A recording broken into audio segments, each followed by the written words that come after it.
Hello friends, welcome to Nirvi cooking and tips అండి. ఈరోజు video వచ్చి బఠానీ చాటు. ఇప్పుడు చల్లగా ఉంది కదండి వాతావరణం. ఇలా వేడివేడిగా చేసుకొని తింటే చాలా బాగుంటుంది. ఇంట్లోనే బండి మీద అమ్మే బఠానీ చాటు టేస్ట్తోనే ఇంట్లోనే మనం చాలా ఈజీగా చేసుకోవచ్చు అన్నమాట. దాని ప్రాసెస్ ఇప్పుడు నేను గ్రీన్ కలర్ బఠానీ ఉంటుంది కదండి, ఎండు బఠానీలు అవి ఒక చిన్న టీ గ్లాసు తీసుకొని నానబెట్టుకున్నాను. ఒక 4 అవర్స్ నానబెట్టుకోవాలి. నానబెట్టుకున్న తర్వాత చూపిస్తున్నాను అనమాట మీకు వీడియో. శుభ్రంగా వాష్ చేసుకున్న తర్వాత 4 అవర్స్ నానబెట్టుకోవాలి కంపల్సరీగా. ఇప్పుడు మందపాటి గిన్నెలో వేసుకోవాలి. కుక్కర్లో పెట్టేసుకోండి. కుక్కర్లో పెట్టుకుంటేనే త్వరగా ఉడుకుతాయి. ఒకవేళ డేక్షాలో ఏమన్నా విడిగా ఉడికించాలనుకుంటే మందపాటి పాన్ తీసుకొని ఉడికించుకోండి. చాలా మెత్తగా ఉడికించుకోవాలి. కుక్కర్ అయితే బెటర్ అనమాట.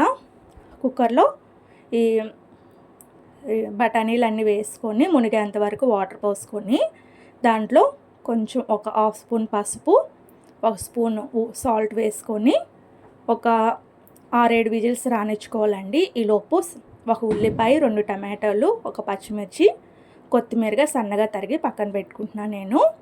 ఇప్పుడు బఠానీలు కూడా చక్కగా మెత్తగా ఉడికినాయి అన్నమాట. ఒక 2 గరిటెలు నేను ఒక గుప్పెడు పక్కన పెట్టేసుకున్నాను బఠానీలు అనేవి. మిగతాయి పప్పు గుత్తి పెట్టి మెత్తగా స్మాష్ చేసుకున్నాను. మీ దగ్గర స్మాషర్ ఉంటే చక్కగా స్మాష్ చేసుకోండి, లేదా మిక్సీలో తీసుకొని మెత్తగా గ్రైండ్ చేసుకోండి. ఇలా పప్పు మెదుపునట్టుగా మెదుపుకోవాలన్నమాట, చాలా మెత్తగా. ఇది కూడా పక్కన పెట్టేసుకొని ఇప్పుడు స్టవ్ వెలిగించుకొని మళ్ళీ ఇంకో పాన్ పెట్టుకోవాలి. ఇప్పుడు 4 నుంచి 5 స్పూన్లు ఆయిల్ వేసుకోవాలండి. ఆయిల్ అనేది హీట్ ఎక్కిన తర్వాత ఒక స్పూను జీలకర్ర వేసుకోవాలి. జీలకర్ర అనేది వేగిన తర్వాత జీలకర్ర అనేది వేగిన తర్వాత ముందుగా కట్ చేసి పెట్టుకున్న ఆనియన్స్ ముక్కలు ఉన్నాయి కదండి, అవి కూడా వేసుకొని వేయించుకోవాలి.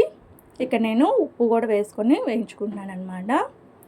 కొంచెం ఉప్పు, పసుపు వేసుకొని వేయించుకోండి. ఆల్రెడీ కుక్కర్లో బఠానీలు ఉడికించేటప్పుడు ఉప్పు, పసుపు వేసుకున్నాం కదా, చూసుకొని వేసుకోండి.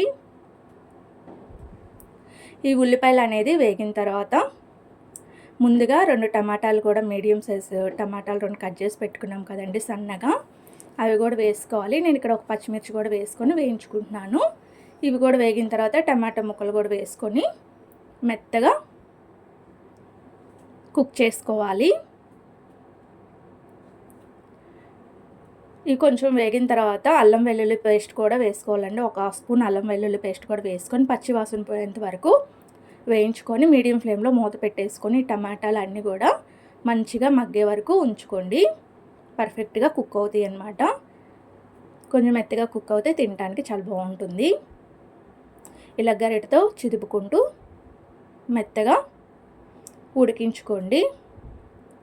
ఇక్కడ చూసారా, అల్లం వెల్లుల్లి పేస్ట్ కూడా వేసుకున్నాను కదా,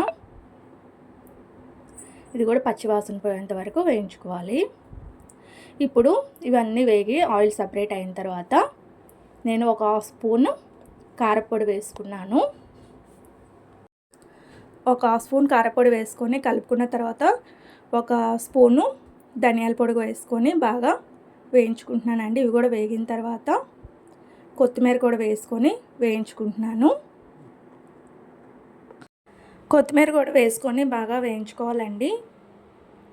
ఇప్పుడు నేను పావు బాజీ మసాలా వేస్తున్నాను అనమాట. ఇది వేస్తే అసలు చాలా మంచి టేస్ట్ వస్తుంది. ఒకవేళ మీ దగ్గర పావు బాజీ మసాలా లేకపోతే ధనియా పౌడర్ వేసుకున్నాం కదండి, అలాగే కొంచెం జీలకర్ర పొడి, కొంచెం చాట్ మసాలా, గరం మసాలా వేసుకుంటే సరిపోతుంది. నా దగ్గర పావు బాజీ మసాలా ఉందని చెప్పి అది వేసేసుకున్నాను. చాలా మంచి టేస్ట్ వస్తుంది. బండి మీద అమ్మే చాట్ టేస్ట్లో వస్తుంది అనమాట ఈ పావు బాజీ మసాలా వేయటం వల్ల. ఇప్పుడు ముందుగా మనం స్మాష్ చేసి పెట్టుకున్న బఠానీ మిశ్రమం ఉంది కదండి, అది కూడా వేసుకొని దీంట్లో కలిపేసుకోవాలి. ముందుగా తీసి పెట్టుకున్న బఠానీలు కొంచెం వాటర్ ఉన్నాయి కదా, అవి కూడా దీంట్లో వేసుకొని మీడియం ఫ్లేమ్లో పెట్టుకొని తిప్పుకోవాలన్నమాట. కొంచెం దగ్గర పడేలాగా ఇలా తిప్పుకుంటూ ఉండాలి. హైలో పెట్టుకోమాకండి, మీడియం ఫ్లేమ్లో పెట్టుకొని ఇలా కొంచెం దగ్గర పడినాక స్టవ్ ఆఫ్ చేసేసుకుంటే సరిపోతుంది. ఈ కన్సిస్టెన్సీలో ఉంటే సరిపోతుందండి.